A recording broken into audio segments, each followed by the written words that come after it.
Perkenalkan,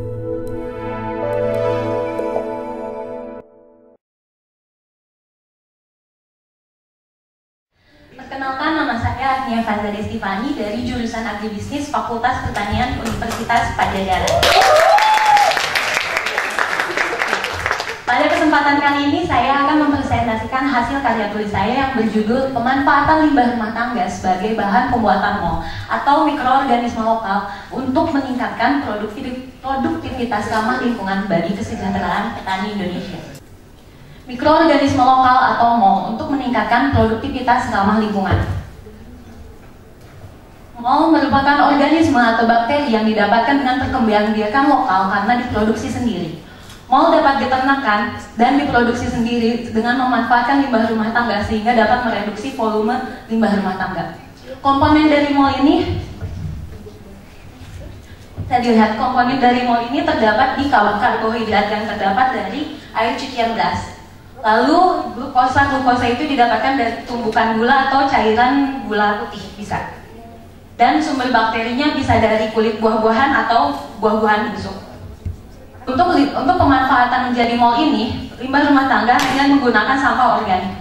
Untuk pengelolaannya, semua sampah organik disatukan dalam tong plastik, lalu ditimbun dengan air yang melebihi dari sampah-sampah organik tersebut, ditutup dan tutupnya dilubangi agar mikroorganismenya mendapatkan sirkulasi udara. Sebetulnya dalam 5 hari MOL sudah dapat diaplikasikan, namun untuk meningkatkan kualitas MOL bisa efektif dipergunakan setelah 7 dan 10 hari.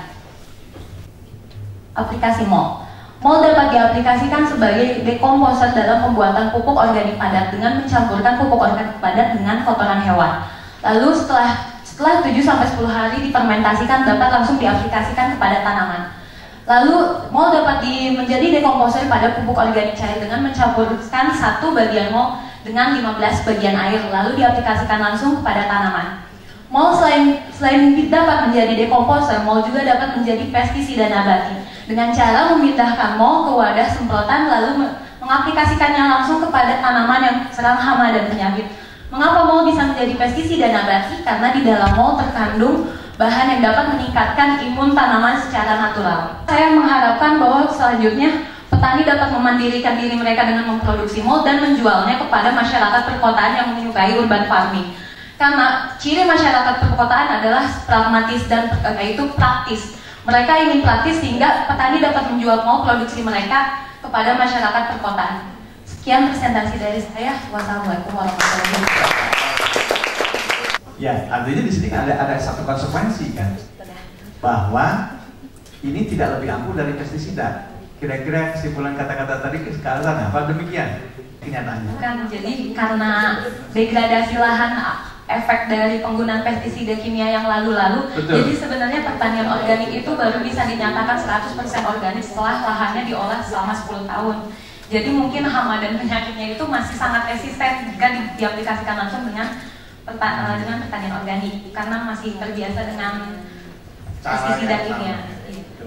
Beli sayur di pasar, bayam gitu ya, istri saya beli kemudian yang organik itu harganya bisa 2 kali lipat. Tapi, nah artinya kalau masyarakat kita kan belum tentu semuanya memilih organik, jadi gimana? Apakah nggak jadi tetap aja perilaku orang mencari sayur yang demikian sehingga akhirnya mau tidak mau pestisida tetap jadi dipakai? Apa kamu nggak terlalu bermimpi gitu sehingga akhirnya orang akan memilih pestisida karena harganya memang sangat mahal?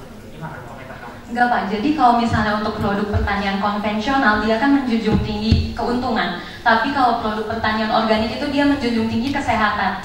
Nah, dalam produktivitas pertanian organik ini kita butuh kesabaran dalam mengatasi organisme perlindungan tanaman karena kita menggunakan bahan-bahan alami. Di sini mahal bukan dilihat dari biaya produksinya, tapi dilihat dari kualitasnya. Kualitasnya itu untuk kesehatan. Sedang kesehatan itu jangka panjang. Kalau kita terus-terusan mengkonsumsi produk pertanian konvensional, di sini sekarang kan kita tahu sendiri kalau produk pertanian konvensional itu suka banyak yang putih-putih. Nah, yang putih-putih itu residu dari pestisida kimia. Kimia masuk ke dalam tubuh itu bisa memicu kanker dalam tubuh kita. Ini contoh MOL ya. Yang bisa. Terima kasih.